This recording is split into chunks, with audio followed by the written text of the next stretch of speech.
ಬನ್ನಂಜಿಯವರು ತೀರಿಕೊಂಡಿಲ್ಲ. ಯಾಕೆಂತ ಹೇಳಿದ್ರೆ ಇಂತಹ ಕಾರ್ಯಕ್ರಮಗಳ ಮೂಲಕ ಅವರು ಮತ್ತೆ ಮತ್ತೆ ಹುಟ್ಟಿ ಸಮಾಜದ ಮುಂದೆ ಬರ್ತಾ ಇದ್ದಾರೆ. ಸಮಾಜದ ಮತ್ತಷ್ಟು ಮುಖಗಳಿಗೆ ಅವರು ಹೊಸದಾಗಿ ಪರಿಚಯವಾಗುವಂತಹ ಕೆಲಸ ಕೂಡ ನಡೀತಾ ಇದೆ. ಯಾಕೆಂತ ಹೇಳಿದ್ರೆ ಇಲ್ಲಿ ಕೇವಲ ಅವರ ಪ್ರವಚನವನ್ನು ಕೇಳಿ ಆನಂದಿಸಿದ ಅವರ ಅಭಿಮಾನಿಗಳು, ಅವರ ಭಕ್ತರು ಮಾತ್ರ ಇಲ್ಲ. ಅದರ ಜೊತೆಗೆ ಬನ್ನಂಜೆ ಅಂದ್ರೆ ಯಾರು, ಇವ್ರ ಬಗ್ಗೆ ಯಾಕೆ ಇವರೆಲ್ಲ ಇಷ್ಟು ಜೋರಾಗಿ ಅಥವಾ ಇಷ್ಟು ಸಂಭ್ರಮದಿಂದ ಕಾರ್ಯಕ್ರಮಗಳನ್ನ ಮಾಡ್ತಾ ಇದ್ದಾರೆ ಅಂತ ಕುತೂಹಲದಿಂದ ನೋಡುವಂತಹ ಹೊಸ ಮುಖಗಳು ಕೂಡ ಬಹಳಷ್ಟು ಇದ್ದಾವೆ ಅಂತ ನಾನು ಭಾವಿಸ್ತೇನೆ.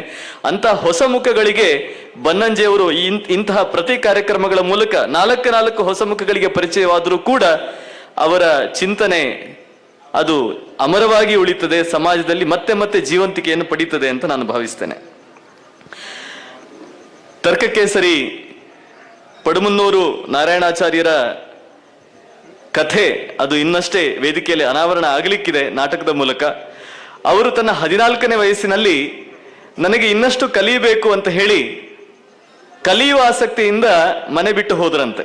ಮನೆಯಲ್ಲಿ ಯಾರಿಗೂ ತಿಳಿಸದೆ ಅವರು ಧಾರವಾಡಕ್ಕೆ ಹೋದ್ರು.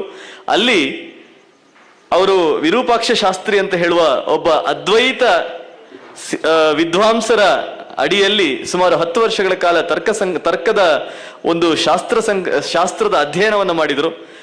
ಆ 10 ವರ್ಷಗಳ ಅಧ್ಯಯನವನ್ನು ಮಾಡಿದ ಮೇಲೆ ಅವರು ಉಡುಪಿಗೆ ಬಂದು ನಂತರ ತುಂಬಾ ದೊಡ್ಡ ಹೆಸರನ್ನು ಸಂಪಾದಿಸಿದ್ದು, ಮಠಗಳ ಸ್ವಾಮೀಜಿಗಳಿಗೆ ಪಾಠ ಮಾಡುವ ಮಟ್ಟಕ್ಕೆ ಬೆಳೆದದ್ದು, ದೊಡ್ಡ ಪಂಡಿತರಾಗಿ ಹೆಸರು ಮಾಡಿದ್ದು, ಇದೆಲ್ಲವನ್ನು ಕೂಡ ಇತಿಹಾಸ ದಾಖಲಿಸಿದೆ.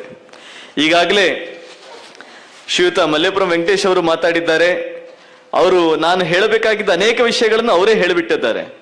ಮೊದಲನೇದಾಗಿ ಪಡುಮನ್ನೂರು ನಾರಾಯಣಾಚಾರ್ಯರ ಪುಸ್ತಕದ ಬಗ್ಗೆ ಸಂಸ್ಕೃತ ಎಷ್ಟು ಚೆನ್ನಾಗಿದೆ ಅಥವಾ ಸಂಸ್ಕೃತವನ್ನು ಎಷ್ಟು ಚೆನ್ನಾಗಿ ದುಡಿಸಿಕೊಳ್ಳಬಹುದು ಅನ್ನೋದಕ್ಕೆ ಬಹುಶಃ ವಿಶ್ವದಲ್ಲೇ ಅತ್ಯುತ್ತಮ ಉದಾಹರಣೆ ಆಗಬಹುದಾದ ಒಂದು ಕೃತಿ ಇದ್ರೆ ಅದು ಬನ್ನಂಜಿಯವರು ಬರೆದಂತಹ ಅವರ ತಂದೆಯ ಕುರಿತಾದಂತಹ ಒಂದು ಬಯೋಗ್ರಫಿ ಅಥವಾ ಜೀವನ ಚರಿತ್ರೆ ಸಂಸ್ಕೃತದಲ್ಲಿ ಬರೆದಂಥದ್ದು.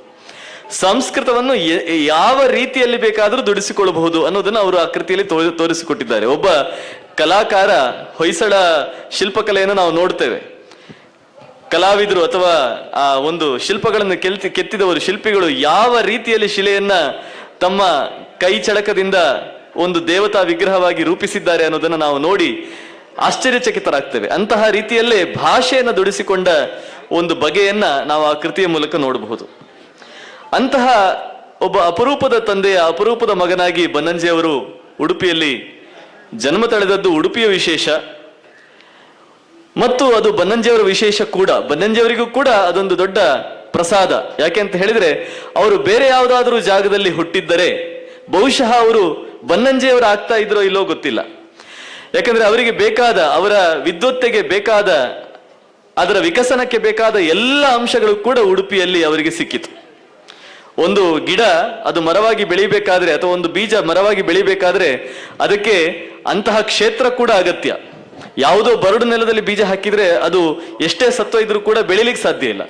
ಆದರೆ ಬನ್ನಂಜ ಗೋವಿಂದಾಚಾರ್ಯರಿಗೆ ಆ ಸುತ್ತಲಿನ ಪರಿಸರ, ಅವರ ಕುಟುಂಬ, ಅವರ ತಂದೆ, ಈ ಎಲ್ಲವೂ ಕೂಡ ಮತ್ತು ಅವರ ಪೂರ್ವಜನ್ಮದ ಸಂಸ್ಕಾರ ಇವೆಲ್ಲವೂ ಒಟ್ಟಾಗಿ ಅಲ್ಲಿ ಮೇಳೈಸಿದ ಕಾರಣಕ್ಕೆ ಅವರು ಬನ್ನಂಜಿಯವರಾದ್ರು ಅಂತ ನಾನು ಭಾವಿಸ್ತೇನೆ.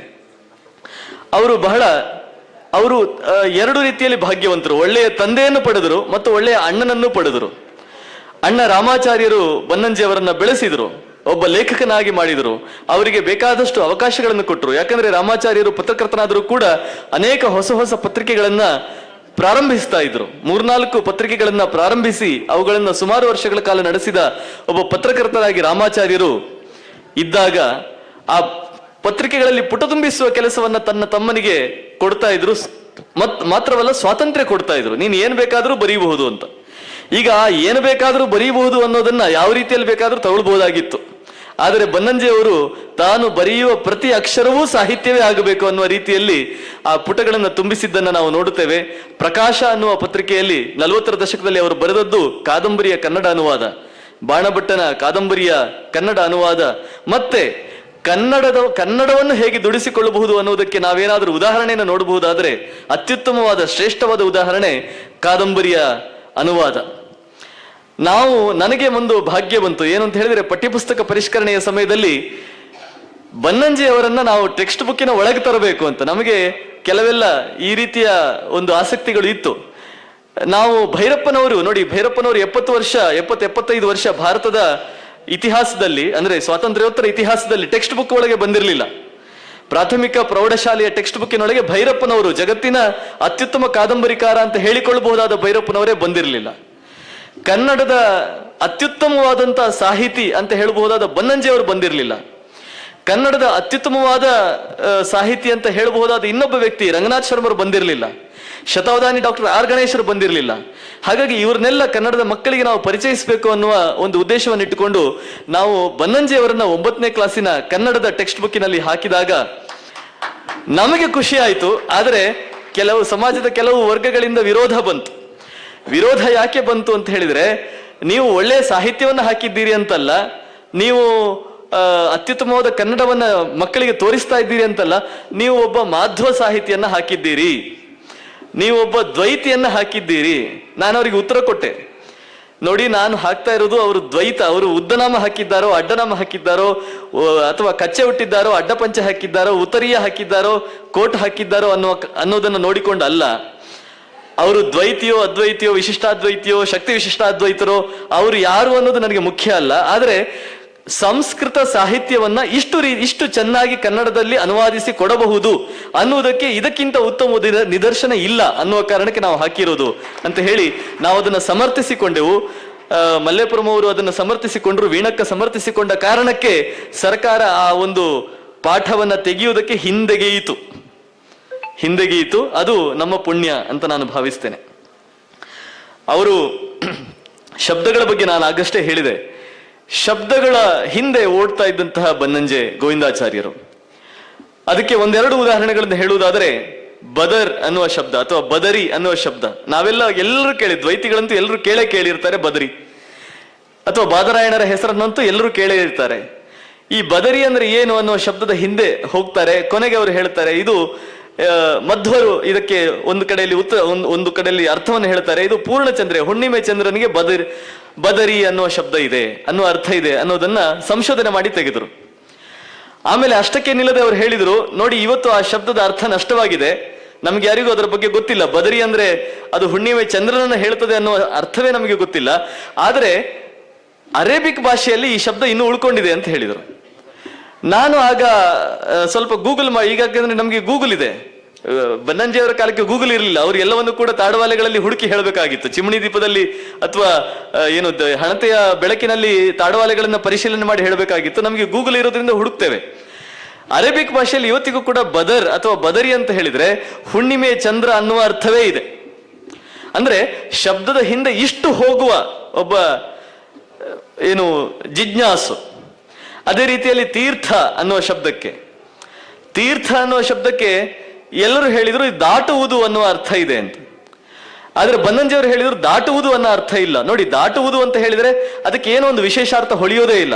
ಆದ್ರೆ ಅವರು ಹೇಳಿದ್ರು ದಾಟಿದವನು ಅಂತ ಅರ್ಥ ಇದೆ.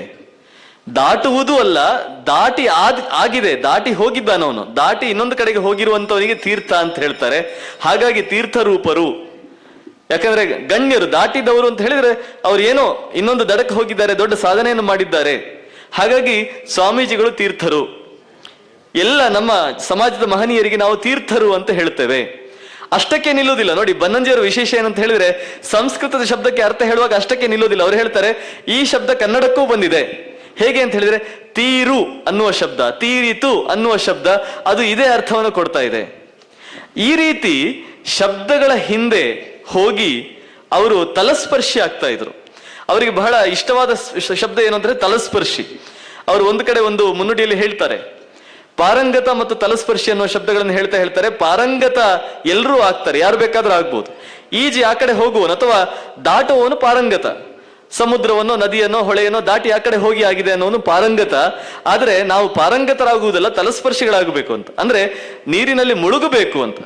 ಈ ನೀರಿನಲ್ಲಿ ಮುಳುಗುವ ಅಥವಾ ಆಳಕ್ಕೆ ಹೋಗುವ, ಅಲ್ಲಿಂದ ಮುತ್ತುಗಳನ್ನು ಹೆಕ್ಕಿ ತರುವ ಕೆಲಸವನ್ನ ಬನ್ನಂಜಿಯವರು ಮತ್ತೆ ತಮ್ಮ ಪ್ರವಚನಗಳಲ್ಲಿ, ತಮ್ಮ ಸಾಹಿತ್ಯದಲ್ಲಿ ಮಾಡ್ತಾ ಇದ್ರು.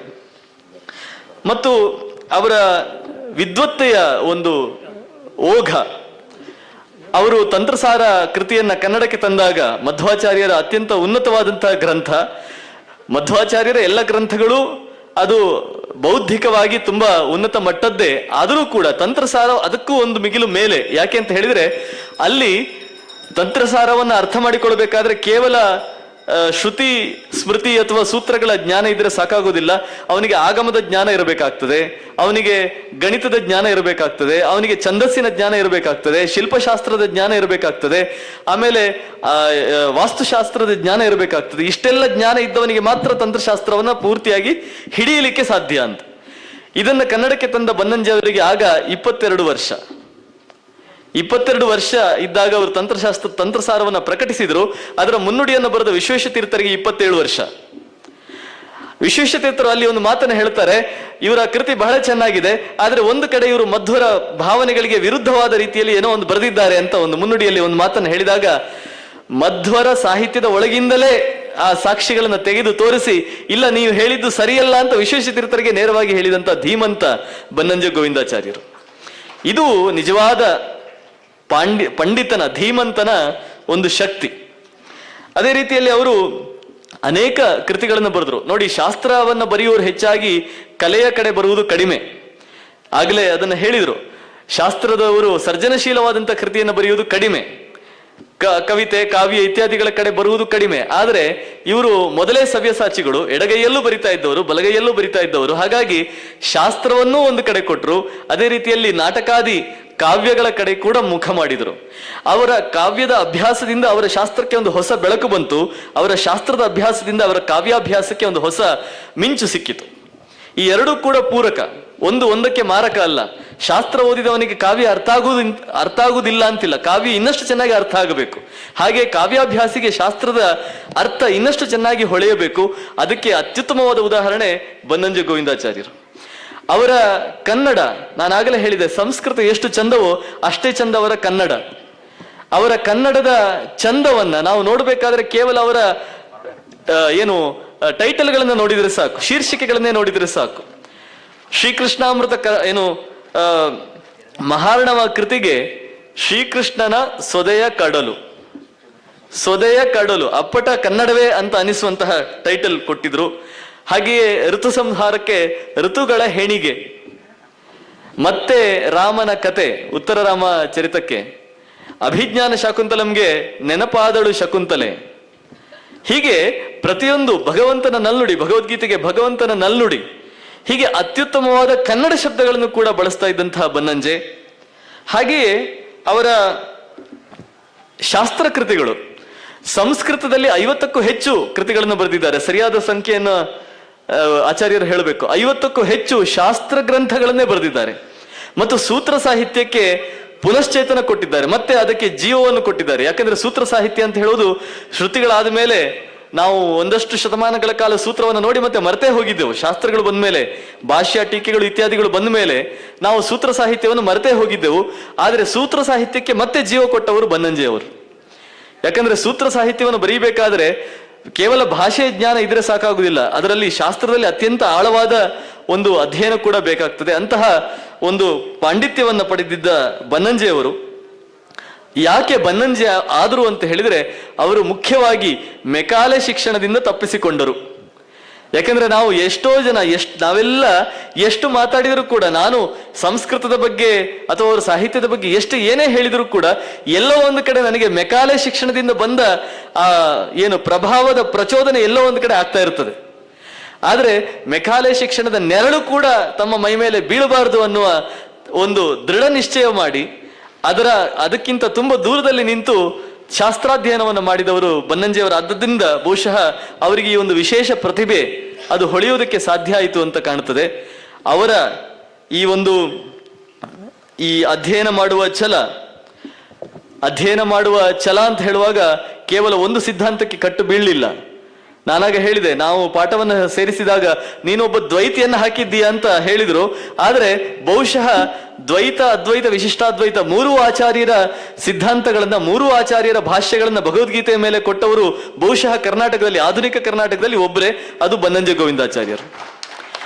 ಮತ್ತು ಅದೇ ಕ್ರಮದಲ್ಲಿ ಶಂಕರರು ಏನ್ ಹೇಳ್ತಾರೆ ಗೀತೆಯ ಒಂದು ಶ್ಲೋಕಕ್ಕೆ, ಆನಂತರ ರಾಮಾನುಜರು ಏನ್ ಹೇಳ್ತಾರೆ, ಆಮೇಲೆ ಮಧ್ವರು ಏನ್ ಹೇಳ್ತಾರೆ, ಆಮೇಲೆ ಈ ಮೂವರು ಆಚಾರ್ಯರ ಭಾಷ್ಯಗಳನ್ನು ಹೇಳಿದ ಮೇಲೆ ಇದರ ಮೇಲೆ ನನ್ನ ಅಭಿಪ್ರಾಯ ಏನಿದೆ ಅನ್ನೋದನ್ನು ದಾಖಲಿಸಿದ್ದಾರೆ. ಇದು ಅದರ ವಿಶೇಷ.